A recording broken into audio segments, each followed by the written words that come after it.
ataora kwa kubawa straight. Kwa Papa Joe. Wape moyo.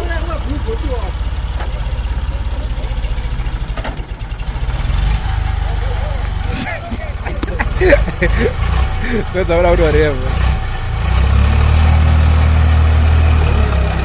Hey!